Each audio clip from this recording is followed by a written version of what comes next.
Hi, I'm Anna. I'm Ben. We're AutoSave. Welcome to our channel. Today we're watching Vinland Saga, Season 1, Episode 5. Last episode, Thor's died. Yep.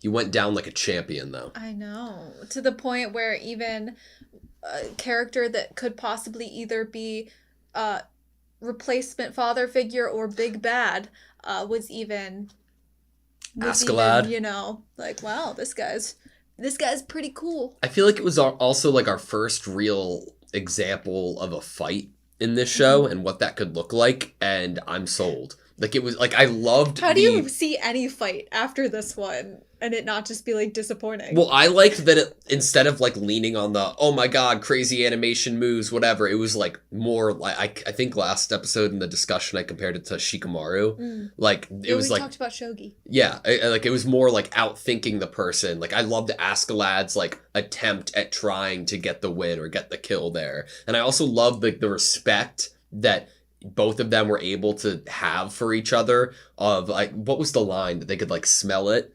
They could smell something about each other. I loved it. It was like, I don't know. Askeladd is definitely like a really, really interesting character that I have mixed feelings on, because like, how could you not have mixed feelings upon the person who took Thor's away from Thorfinn? But on the other hand, there's a lot that we've seen from his character that's really intriguing to me, that I'm like, oh my god, I love you. Like, and the whole element that brought about Thor's death, and the fact that we know that Thor's here was very aware of the repercussions of, if he did walk away from this alive, what it could have on the village that they came from, his family. I think that also adds an element of like how we're supposed to feel about Askeladd and how it's supposed to be not so like we hate him, like hardcore feelings right now, and we're a little like, okay, let's see how this guy plays out, who he turns into, who he develops into this story. Like, we've been given room to like have an open mind toward this character. Yeah. Because of how Thor's death ended up actually happening. And how Thor's thought about how it. he perceived his own death. The fact that it was kind of like there was no compromising here. Yeah, there was one thing that couldn't be compromised on. And he understood that, okay, they're wanting my head. They need proof of my head. Leaf, you're going to have to, like, you know, deliver that head. And then in turn, Askeladd, I trust you and your honor to keep your end of the deal. Yeah. So... yeah, I don't know. I'm excited to see where it goes. Me too. Ready? Yeah. Sweet. Right where we left off. So are we meeting with Floki to get money? How is he going to think about Thorfinn? Rainwater? Looks like it. If it's not, though. It's not. It's salt water.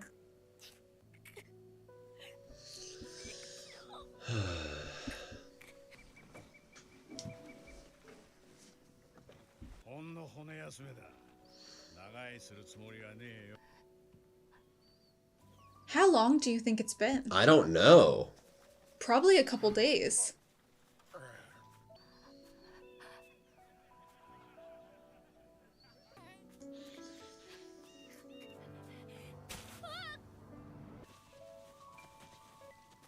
This music's beautiful.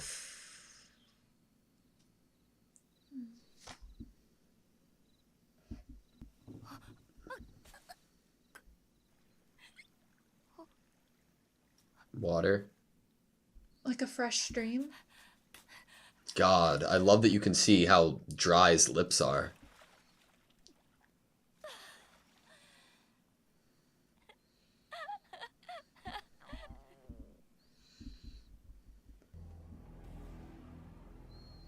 They said they were resting their bones, right? Are they...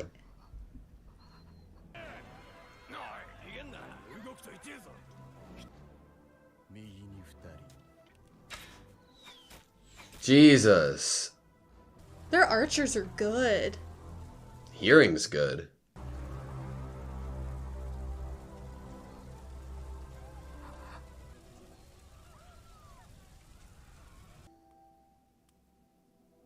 Oh, now it's quiet.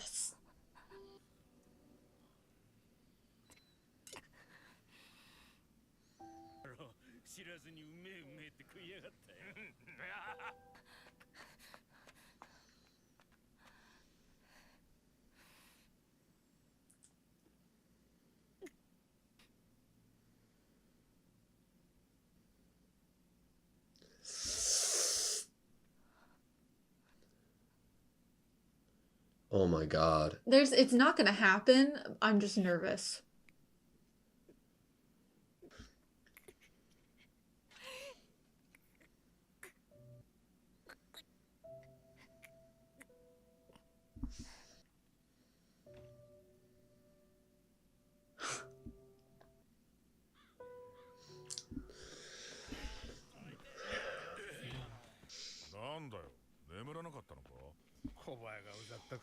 Noisy little fly in my room.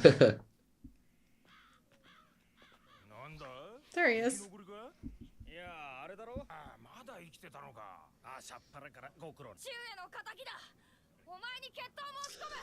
He's doing it through a duel.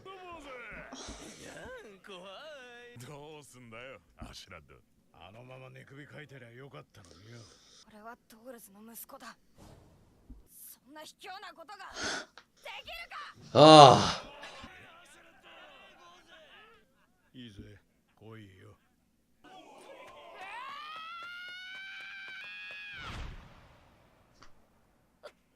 Oh. Stuck. Stuck.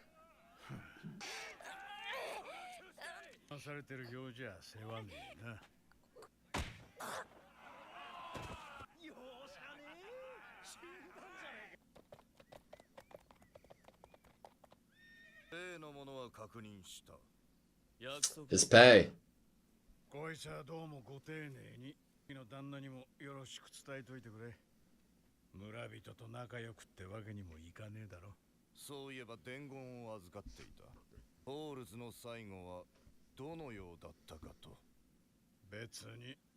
Nothing special.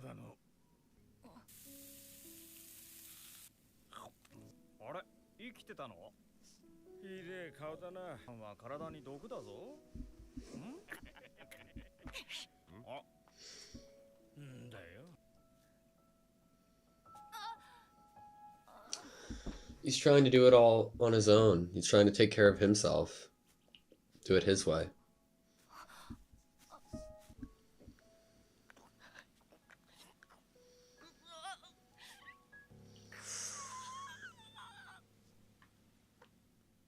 Oh. The broken sword.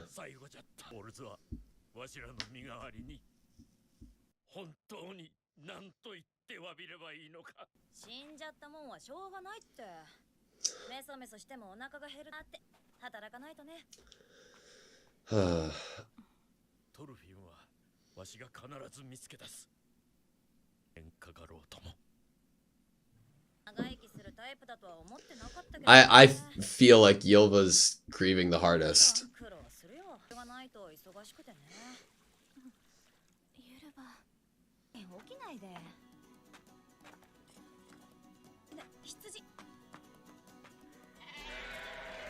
She was already complaining about how much work there was to do.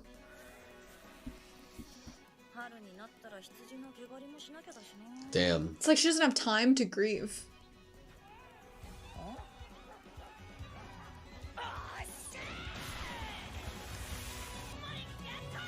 Ah.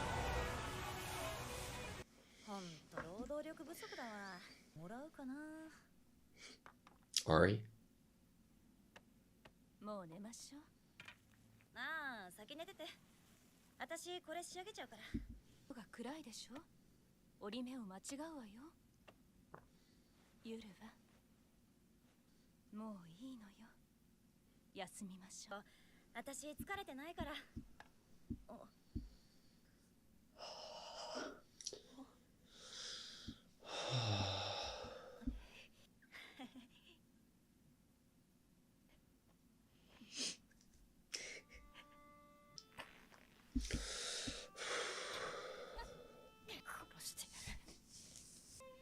Interesting that he's focusing on swords now instead of his dagger, right?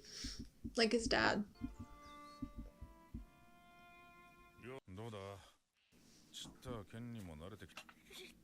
You're ordering us mushrooms, dude.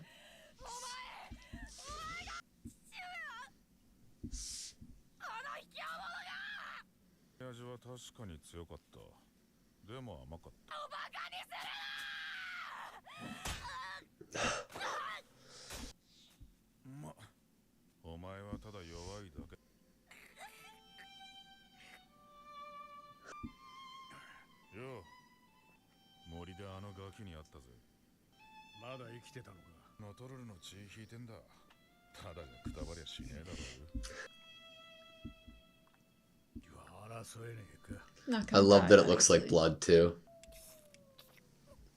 Getting that bone marrow. Thorfinn, raised by wolves. But the actually dangerous situation, right?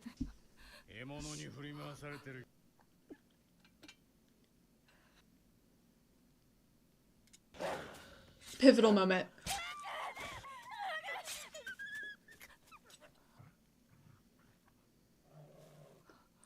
That'll be a first meal in a while, right? Just pivotal switch from sword to dagger here. Yeah. He can throw it! Stop! Oh my god, I love that. He made like a spot to aim for.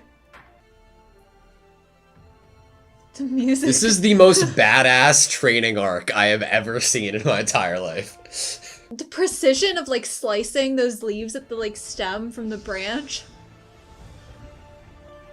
The music.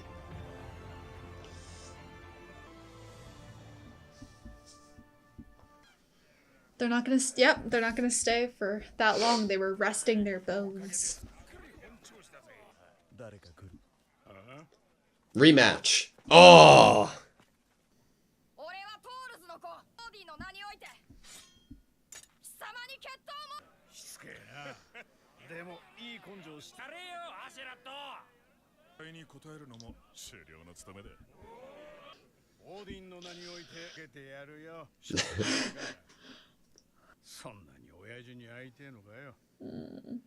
If he throws it, how's he gonna get it back? It's not a boomerang.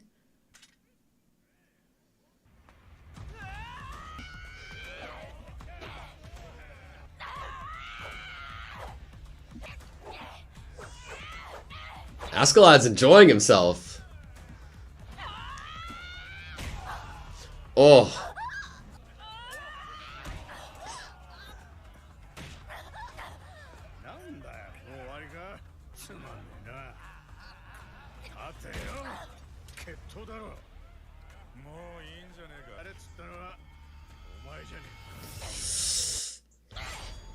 Oh, shit. Oh. The aim was good, right? Though.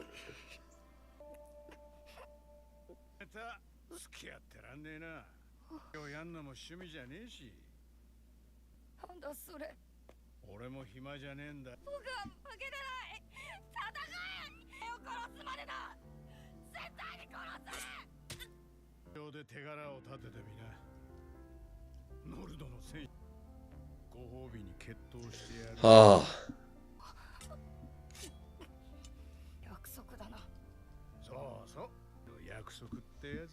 Between warriors.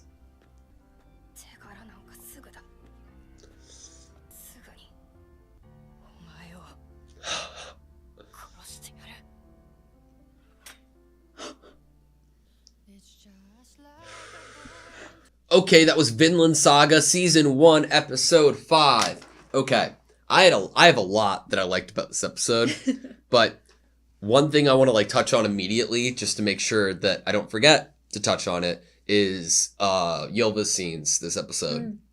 I loved it so much, man. Obviously, I cannot relate too much into having a god that is a man as my father, fighting for the goodwill of humanity, losing his life, and then trying to grieve over that. That being said, I think the idea of keeping your hands busy and keeping your mind busy with as much as possible And then the second that they aren't busy, everything catches up with you and hits you is something real. And I can relate to that. And I think that it's really cool that only 5 episodes into a show, we're able to see something like that from a character who isn't even a main character. Yelva, I love her, and I loved that sequence this episode. It's really great that she had so much to actually keep herself busy with. It's not even like it was busy work. It was actual stuff that she has to do. A lot of things are on her shoulders. I mean, within like the first episode or so, she's asking for help around the house because it's a lot of work for her to be helping her father with all of this stuff. And now it's just her to take care of the animals, to take care of the house, to do things for her mother. And so there was a lot of things to actually busy herself with that were important, which is probably why it was so easy to just dive right into like what actually needed to be done. It's not even like it was busy work. It's like it's what needed to be done. It's not meaningless. It's something. It's stuff. It's just like giving herself this purpose, like, you know, safety, security of like, I'm doing really important things right now. I'm holding everything together. I'm helping my mom out. It's positive. It's productive. It's what needs to be done. But even with those intentions, you're caring about everything else, but you're not realizing what care needs to be put on yourself, and that could just be a good cry, dude. You know, like how we actually got the Helga's looks. I like how you brought up keeping your hands busy, specifically how you phrased it with hands busy. And I really loved the moment that it was literally just shown to us by her hands, this pulling feeling of her mom being like, calm down, rest, grieve, like let yourself feel something. And all we're seeing is almost like their hands are having this conversation. And I really loved how that was shown to us. Like from the beginning, Helga had these looks towards Ylva of just like silence, right?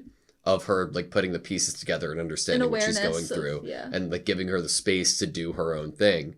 But once that's what I loved most about it, because like we just said, throughout all of Ylva's actions, there was logic and meaning behind it. And then once it got to the point where Helga stepped in this specific instance and like challenged that logic, because in this example, it made no sense, right? You can make the argument that's valid of, okay, these things need to be done. Somebody needs to do these things. I'm going the extra mile. I'm making it for that work. But when it's at night and you're like, well, you might do it wrong. You might mess up. You might make an error. The lighting's not dim. And then you see that like, oh no, it's fine. It's fine. It's fine. Then it really unveils itself, what she's going through. And I really like that piece of this episode. Ylva's really cool. But the rest of the episode, Thorfinn, oh my god. We've seen, I jokingly called it like a training arc in a sense earlier in the episode. But usually in animes that we've watched, it's like whether it's with a team or advice and guidance given by a master, and then they go and work on themselves. It was never intended to be that for Thorfinn.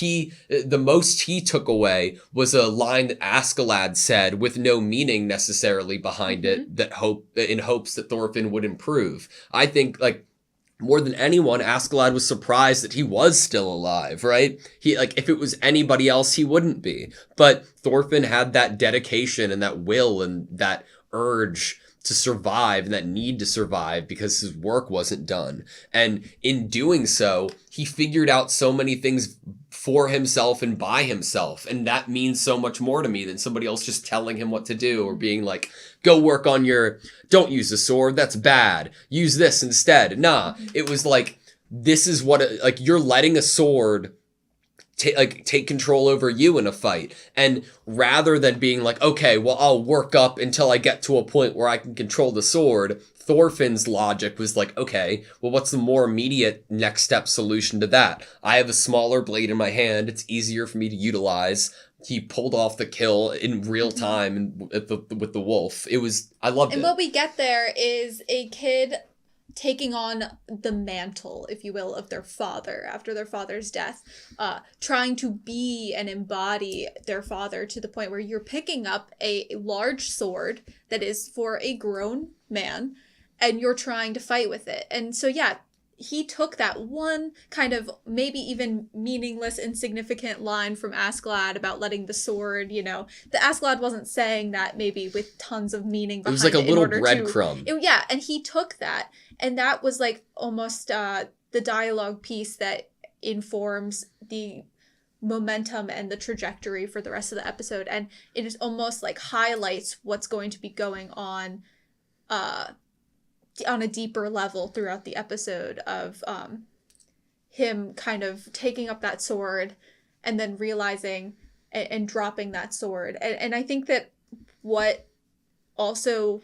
goes along with that conversation is the idea of when Bjorn comes back from the forest and he says to Askeladd that he ran into Thorfinn.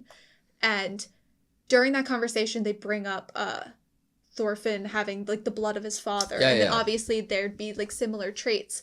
And I think that what we see is Thorfinn almost identifying or coming into what is the real virtue that his father had, that is passed down in blood, that he has, that is the reason he's surviving and alive right now. It is not like physical brute strength that is supposed to be the focus here that we should be highlighting, which is why you would carry that big sword and come in with these dashing big movements. Like, what Thor's had was an internal strength. Yeah. And Thorfinn surviving here and then adapting and figuring out his own place in this world, his own way of fighting, perfecting that, like figuring out like, I don't need to fight like everyone else with a big sword. Like I could do better with a dagger. Like not only because it fits his body, but maybe it even fits his personality better. But it's like him discarding like, I don't have to like completely embody my father in terms of like physicality, but I can like be my own strong warrior with and his internal strength be what I'm embodying. I love how much of it too isn't spelled out, because like an example of that is the interaction between Askeladd and the fly, right? Like the thought of, okay, Askeladd being awake during it and everything was great, but my favorite part was that like the resolution of it happening on the battlefield, where Askeladd was like, you should have just killed me there. And like, and initially you have that reaction from Thorfinn, like, oh, he was awake, whatever, but that immediately goes away. And that resolution that Thorfinn has was the thing that was brought up. That like, I'm the son of Thor's. I would not do that. That is not the kind of person I am, or the kind of way that I would kill you. I'm going to kill you in a respectable way by beating you in this duel. Like a duel. It's so great because, like, for all of the episodes where we have Thor still alive, Thorfinn's kind of trying to fight against some of these ideas that his father's putting forward that Thorfinn finds to be contradictory to what he has heard of being a warrior and a Viking. And I feel like this is a really great episode of him trying to actually, he's like, what, 5 or 6?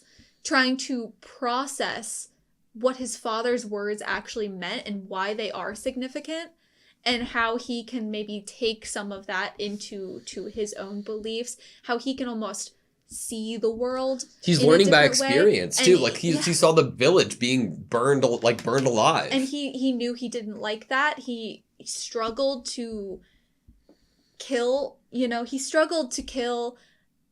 Askeladd there when he had the chance, because it was a mix of like, oh, killing someone's a big deal, or maybe it was like killing someone in their sleep is gross. It's not what his dad would do. It's not what his dad would do. It's not like honorable in that way. That's I think the takeaway from that. That's just not like the set of morals that this character would ever abide by, right? At the moment.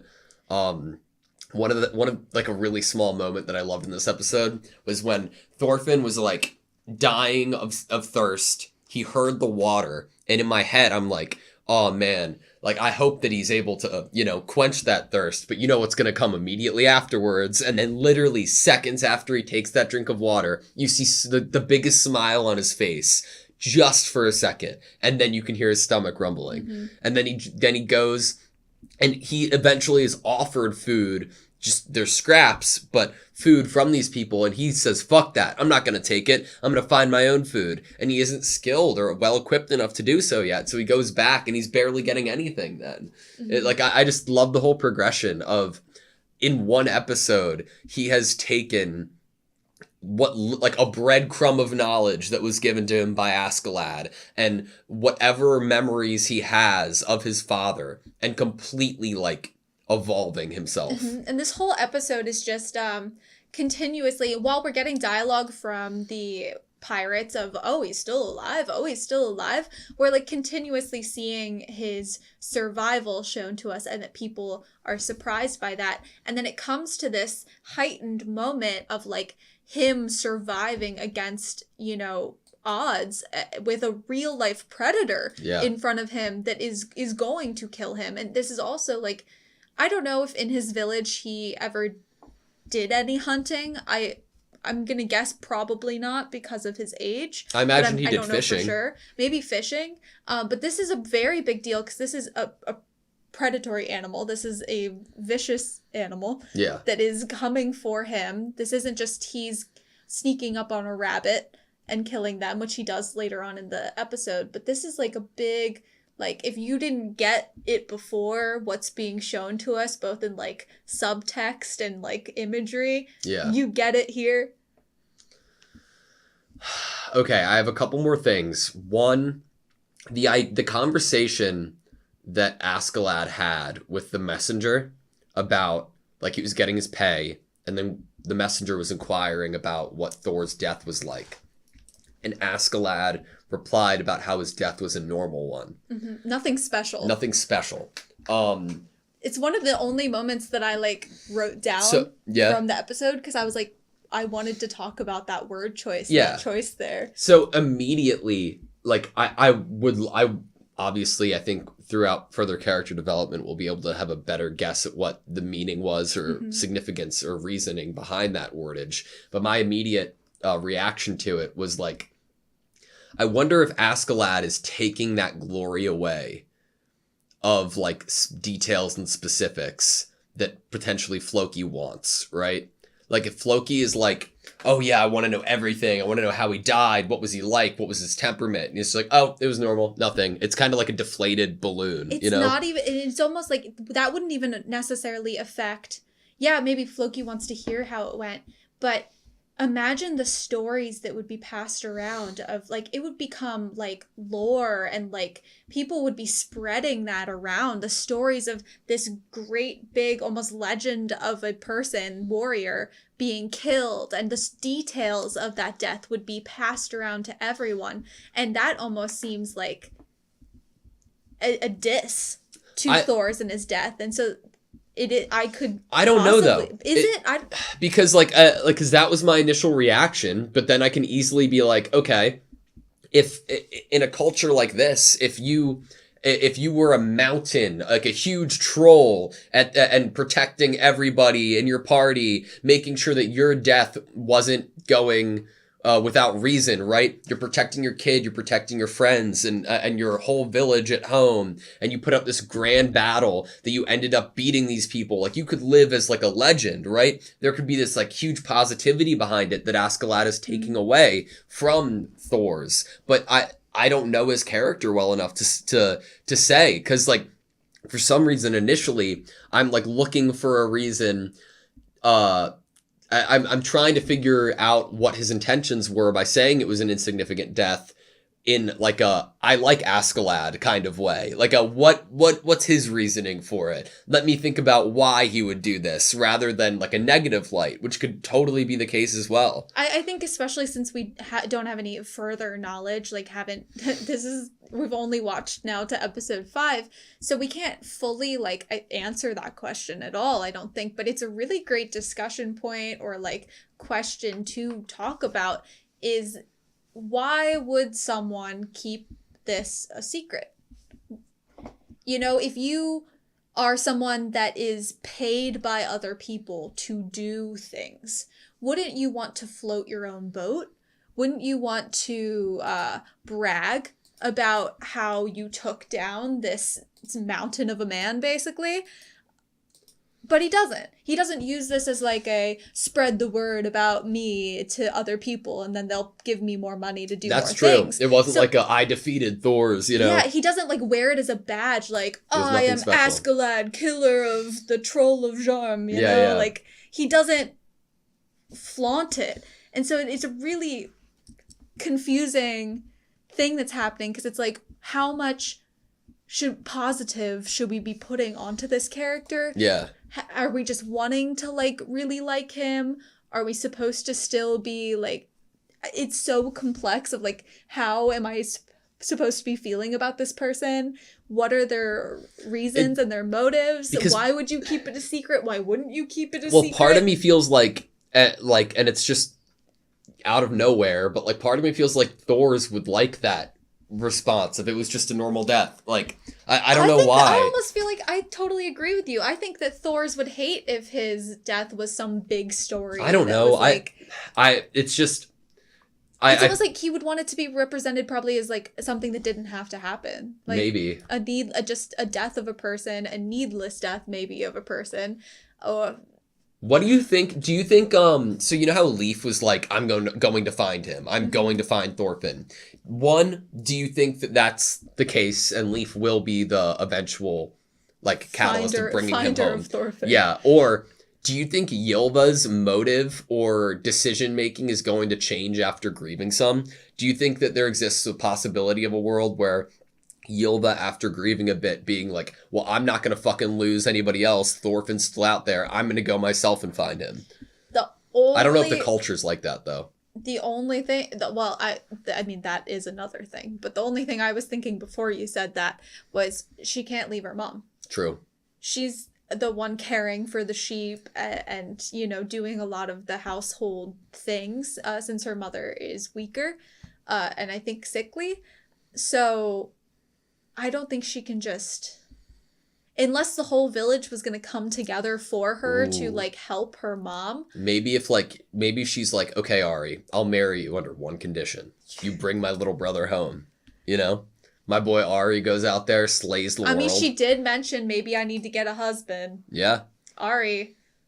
There we go. Didn't he say that when he came back, he had something to... I think he either said, like, I have something to ask you when I come back or something. But Ari's emotionally intelligent enough to realize that this is probably not the time that you want to confess your love to somebody. I heard you're missing some men in your life. Do you want to replace one of them with me?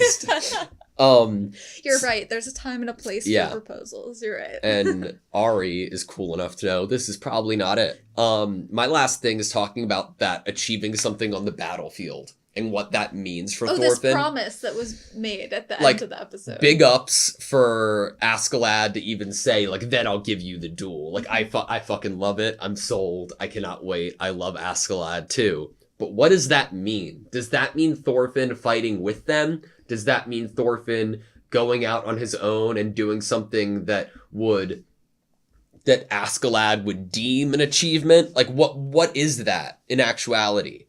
I think that we're maybe getting further evidence to support...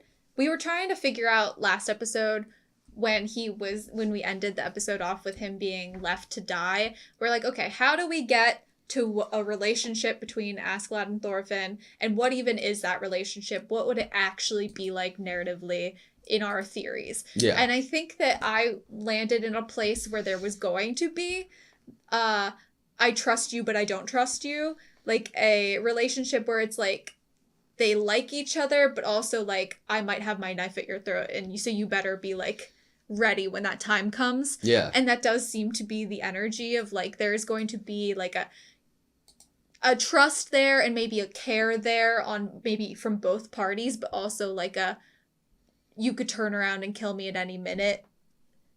I'm not gonna forget your resolve. I'm not gonna forget who you are. Yeah. So in the intro we got like I feel like there's obviously always like some bit of spoilers in intros, and like with Attack on Titan we didn't watch a few intros like because of that.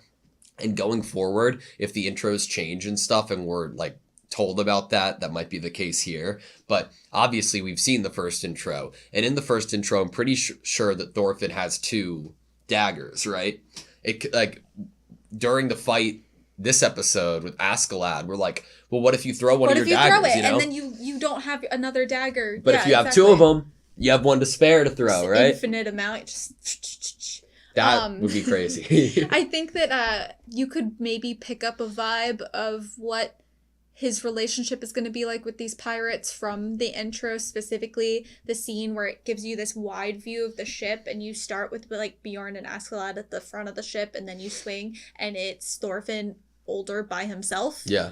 I think that is a really great image of what I would imagine the relationship is going to be like, where there is a separation and a distance. Like on the battlefield, he'll probably fight beside them, but he's probably still going to have walls up toward like ever befriending them or like working with them. Yeah.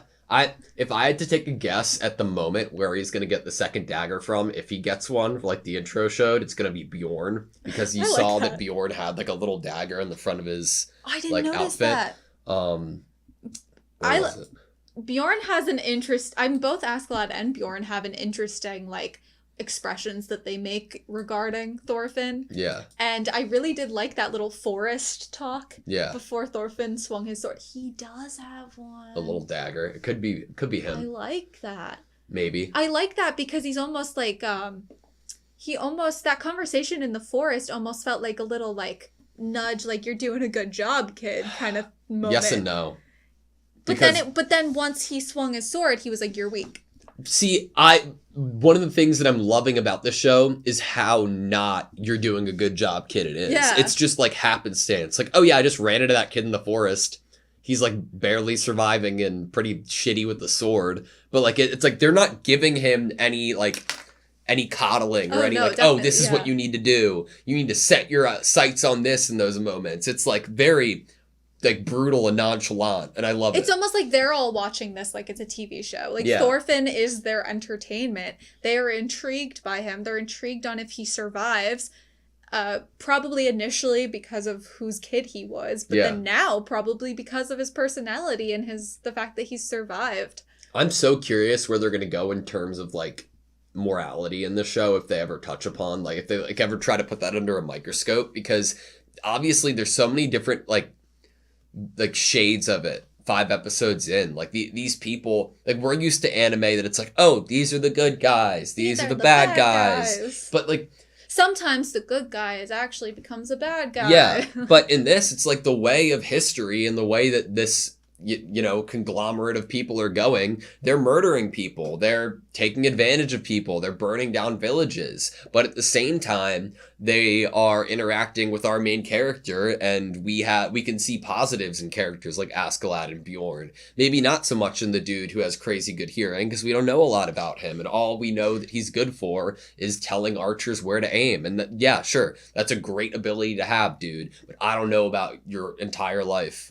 I don't know about that declaration in that final duel from Askeladd that he doesn't like killing kids. Like, is that true? Is that like a thing? Or is that just something he chose to say in this moment so that he had a final piece to say before walking away from this duel? Like, is that actually something that before now he had a hard stance against? Like, I don't like killing kids. It's so interesting though, because it's like, okay, Thor's is that character, or was that character, who had that sense of overarching morality that I think that you and I could latch onto or understand the most based off of previous shows we watched. But with him out of the picture, and all of the other characters on the field, where you have Floki, where you have Sigvaldi, Halfdan, it comes to a place where I'm out of the lot of them, I'm putting my chips more on Askeladd than any of the rest of them, like in comparison, you know? It's interesting how it's playing out, and like where it's making me have my allegiances. Like, I'm not like, on one hand, I'm like, hell yeah, Thorfinn, like make sure you get strong enough that one day you can avenge your father. But in that same vein, I'm like, well, I think part of Askeladd, like, he's rooting for that too. Like, he's giving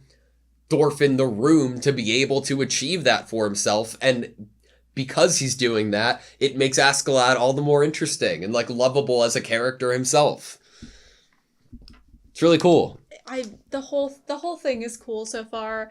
This whole relationship that is being created of where Thorfinn's gonna go, morality issues of like, oh, this character did something really bad, but I like, where it puts the viewer in this place that you're kind of like, why do I feel like I kind of like this character even though they just showed me them doing horrible things?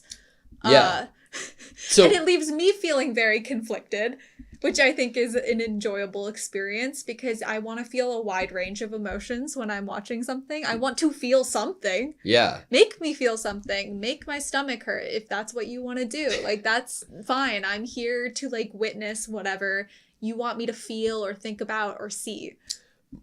What do you think the reaction of Thor's death is going to be from the people we saw at the first episode?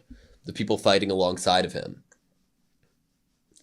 Like, do you think we'll ever come to a point where they're told, they find out, and they're going to be, like, pissed off and want to avenge him? Or are they going to be like, oh, he did abandon us? Like, I'd be interested to seeing what they feel like, or if they have any knowledge of Thorfinn or Ylva and what that would bring. I wouldn't be surprised if they'd at least be curious what the actual details were, and that nothing special wouldn't, satiate how that wouldn't satisfy them. Wouldn't sound like Thor's, you know? And it wouldn't satisfy them in how his end would have been. But there's also definitely probably some negative feelings toward him for if they were all still fighting on the battlefield and during the battle he left, like, you abandoned possibly friends of yours in the middle. Some of them might have died because you weren't there, or been seriously injured because you weren't there. So I do think there's maybe room for some people being curious what the actual details were, and that nothing special won't actually satisfy some people. I don't even know if nothing special would satisfy Floki. Like, I feel like he'd want to know gritty details, like, to, like, a gross degree that I'd be like, dude, you have a problem. All right, that's all I have you. All I want to say leaving is that I am in love with the theory that the second dagger might be from Bjorn and that you came up with. So I'm like, please, please, please. Yeah. All right. Okay. I love that he was picking mushrooms too. Again, it's very in character. Those ones didn't Bjorn. Look like the Berserker one. The Berserker one was like he's on the definite red. Oh, we had like a line that was just like really like random about mushrooms, right? No, about somebody eating something that they didn't even know what it was by like just some person like off like kind of off screen, and then the guy ate it. He didn't even know what it was. Was that Bjorn? I'm thinking they're talking about the first time Bjorn ever ate one of those mushrooms, and that's why it's funnier to see him collecting mushrooms in the forest. Yeah, I love it. All right. Thank you guys so much for watching this video. Please like, comment, and subscribe, and we hope to see you next time.